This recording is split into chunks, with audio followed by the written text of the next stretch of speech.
एक बड़ा एक छोटा।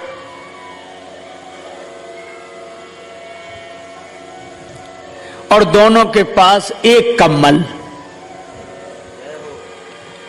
और एक भैंस।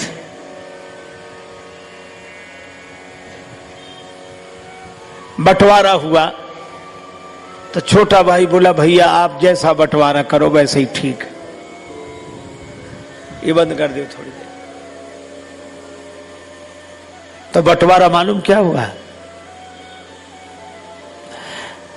बड़ा भाई बोला कि देखो ऐसा है, ये कम्बल दिन भर तुम्हारे पास, रात को हमें दे दिया करो। क्या निर्णय किया है? दिन भर तुम्हारे पास, रात को हमें। और ये जो भैंस है इसमें भी बंटवारा कर लो, आगे का हिस्सा तुम्हारा, पीछे का हमारा। अब बोलो कैसा निर्णय किया, निपटारा किया, बंटवारा। सो बेचारा एक भाई दिन भर तो कंबल रखे रहे अपने पास, दिन में जरूरत नहीं ओढ़ने की, और जैसे ही शाम होने लगे सो वो कहे हमारा कंबल हमें दे दो। सो रात भर कंबल ओढ़ के आराम से सोए, और सवेरा भैया ले जाओ अपना कंबल, दिन भर तुम रखो। और भैंस का आगे का हिस्सा छोटे भाई को दे दिया, सो बेचारा खिलाए पिलाए वो, और पीछे का हिस्सा उसका सो दूध वो दो है। बेचारा परेशान हो गया कि भाई तो प्राण लिए है, ऐसा निर्णय किया, ऐसा बंटवारा किया। एक महात्मा थे, बोले तुम घबराओ मत। महात्मा ने उनके कान में एक मंत्र गुनगुना दिया, बोले इसी का प्रयोग करना। ठीक है।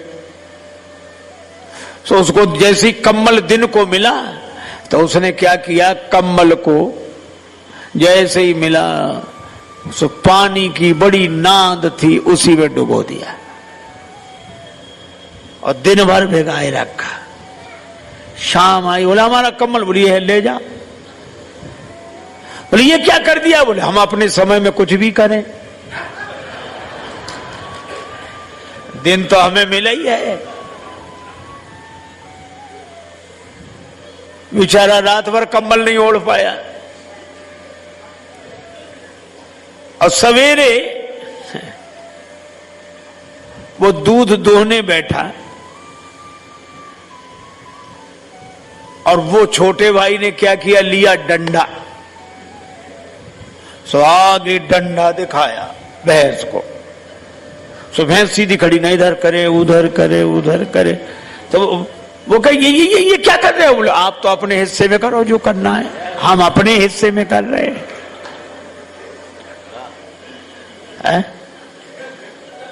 अकल लगी ठिकाने की नहीं। देश है खराब, क्या कह रहे हैं जनाब? देश पहले अच्छा था ये आप कहते हैं? यहां तो आज भी लोग भाईचारे से रहते हैं, यहां तो आज भी लोग भाईचारे से रहते हैं, अर्थात भाई से अपना संबंध इस कदर जोड़ लेते हैं कि खुद मलाई खाकर भाई के लिए चारा छोड़ देते हैं। खुद मलाई खाकर भाई के लिए चारा छोड़ देते हैं, और प्रेम अधिक उमड़े तो मामले को ही दबा देते हैं। कुछ तो अपने भाइयों को पशुओं की तरह पालते हैं और उनको अपने पीछे चलाने के लिए उनके आगे चारा डालते हैं, और प्रेम अधिक उमड़े तो मामले को ही दबा देते हैं। कोई न मिले तो भाई को ही चारे की तरह चबा लेते हैं ये। और इसीलिए मुझे लगता है कि इस बंधुत्व में जो विष आ गया है, इसमें संबंधों का अमृत घोलने के लिए श्री राम की कथा की आवश्यकता है, चिंतन की आवश्यकता है। एक बार एक महात्मा जी ने अपने 3 चेलों को उपदेश दिया कि बेटा कुछ परोपकार का काम किया करो। तीनों बोले जरूर करेंगे गुरुजी। लेकिन क्या होता परोपकार? बोले भूखे को भोजन, प्यासे को पानी, गरीब की सहायता, दीन दुखी की सहायता, यही सब परोपकार होता है। तीनों बोले करें। एक काम जरूर किया करो। हाँ गुरुजी जरूर। दूसरे दिन शाम को लौटे, कुछ परोपकार का काम किया? हाँ महाराज किया। क्या? बोले एक बुढ़िया सड़क पार नहीं कर पा रही थी, हमने उसका हाथ पकड़ा, उस बुढ़िया को सड़क पार कराई। ठीक, बहुत अच्छा, आशीर्वाद करना चाहिए ऐसे काम। अब दूसरे से पूछा तुमने? दूसरा चेला बोला गुरुजी हमने भी उसी बुढ़िया को सड़क पार कराई। तो ये दो की जरूरत क्यों पड़ी? शायद सामान रहा होगा कुछ ऐसा। लेकिन आश्चर्य तो तब हुआ जब तीसरे चेले से पूछा तुमने? तीसरा चेला बोला गुरुजी हमने भी उसी बुढ़िया को सड़क पार कराई।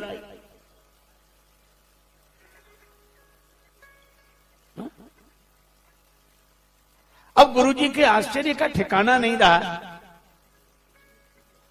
कि तीन की जरूरत क्यों पड़ी।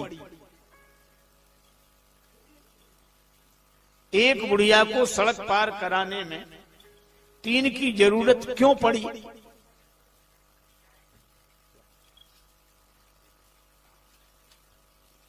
तीन की जरूरत क्यों पड़ी? तो तीनों बोले गुरुजी दरअसल बात यह थी कि बुढ़िया को सड़क पार करना ही नहीं था।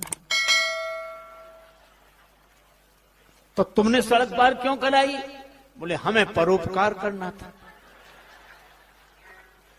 तो हमने बुढ़िया से कहा चल तुझे सड़क पार कराएं। वो बोली हमें नहीं जाना। बोले तुझे नहीं जाना पर हमें तो परोपकार करना है। तो उसने जिद की तो दोनों हाथ पकड़ लिए और खींच कर ले जाओ। तो वो गालियां देने लगी तो तीसरे ने हाथ पकड़ा, तीनों ने मिलकर परोपकार कर दिया। गुरुजी बोले मूर्खो, वो गाली देती रही तो भी तुम्हें समझ में नहीं आया? बोले गुरुजी आप ही तो कहते थे कि अच्छे काम में गाली भी मिले तो परवाह नहीं करना चाहिए, कर देना चाहिए। अब बोलो ये परोपकार है, ये परिहित है। बहुत बार तुम धर्म के नाम पर धर्म करते रहते और धर्म के नाम पर हम जो धर्म करते हैं उसका धर्म से कोई संबंध नहीं होता और हम अपने को धर्मात्मा मानते रहते हैं।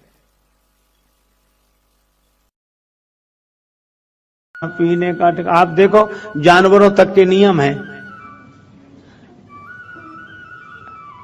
वे अपने धर्म से विचलित नहीं होते। पशु कभी धर्म से विचलित नहीं होता, इसलिए तो उनके लिए कोई प्रवचन नहीं होता है ना, उन्हें सिखाना पड़ता। अच्छा आप देखो गाय चाहे जितने दिन की भूखी हो, 5 दिन से कुछ खाने को न मिला हो, पर गाय के सामने मांस रख दो कभी नहीं खाएगी, कभी नहीं खाएगी। और शेर चाहे 7 दिन का भूखा हो, हरी हरी घास रख दो, शेर कहता है कि मैं मांस खाने वाला हूं, घास नहीं खा सकता। गाय कहती है मैं घास खाने वाली हूं, मांस नहीं खाऊंगी। और भगवान ने उनके दांत भी उस तरह के बनाए हैं, शेर के दांत उस तरह के मांसाहारी जैसे दांत है और गौ माता के दांत जैसे घास। पशु घास खाने वाला पशु गाय बैल कभी मांस नहीं खाएंगे, मांस खाने वाले पशु कभी घास नहीं खाएंगे। एक आदमी ऐसा है चाहे जो खिला ले,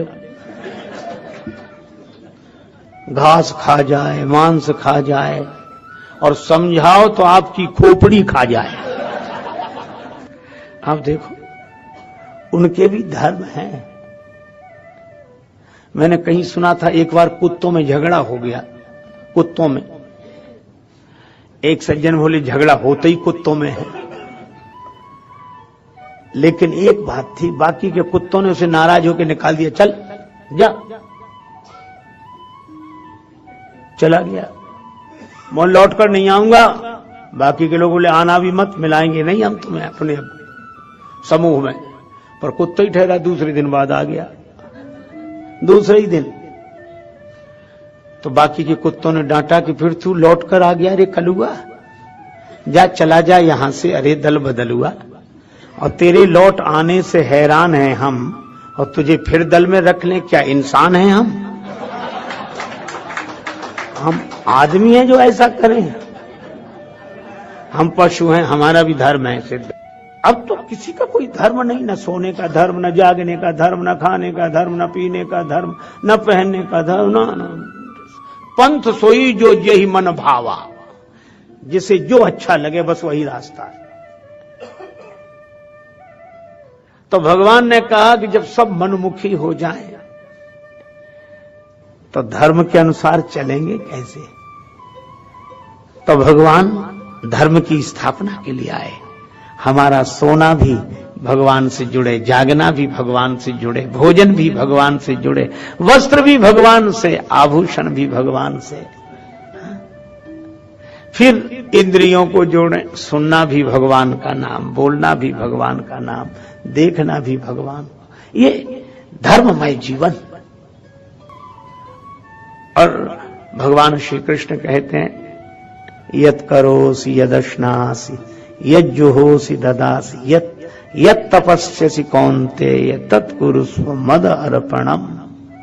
तुम जो करो, जो भोजन ग्रहण करो, यत् करोसि यदश्नासि यज्जुहोसि जो हवन करो, ददासि यत् जो दान करो, जो तप करो,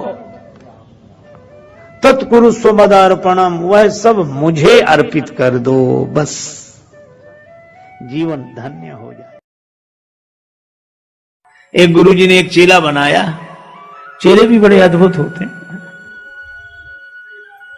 सो बड़ी नम्रता से गुरुदेव बैठा पास में था। तब तक गुरुजी ने कहा कि बेटा पानी बरस रहा है, गाय को बंधन से मुक्त करो, दूसरी जगह बांध।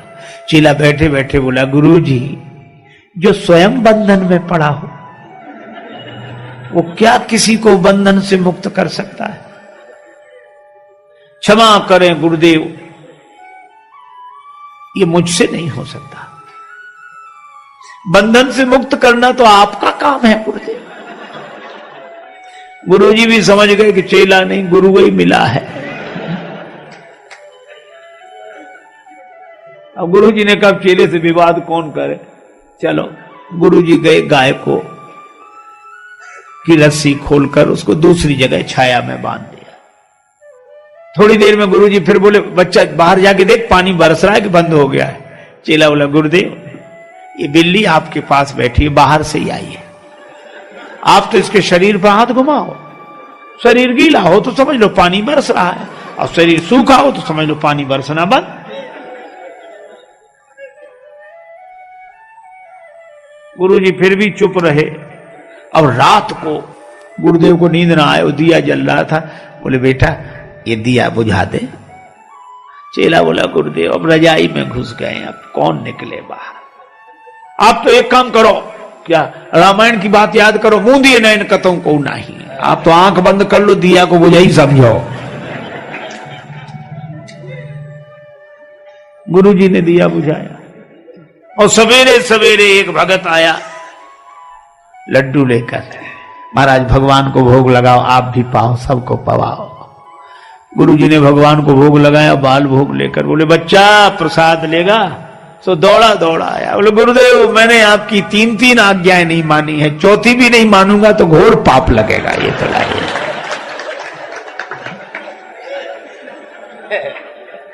ये हाल। सुनो भैया, एक गुरुजी गए एक गांव में, तो एक नया नया चेला बना। हमको भी चेला बनाओ। गुरुजी बोले बन जाओ। और बनने के बाद बोला कि आप गुरु हम चेला, आप कुछ सुनाओ। गुरुजी ने कहा कि राम राम किया करो।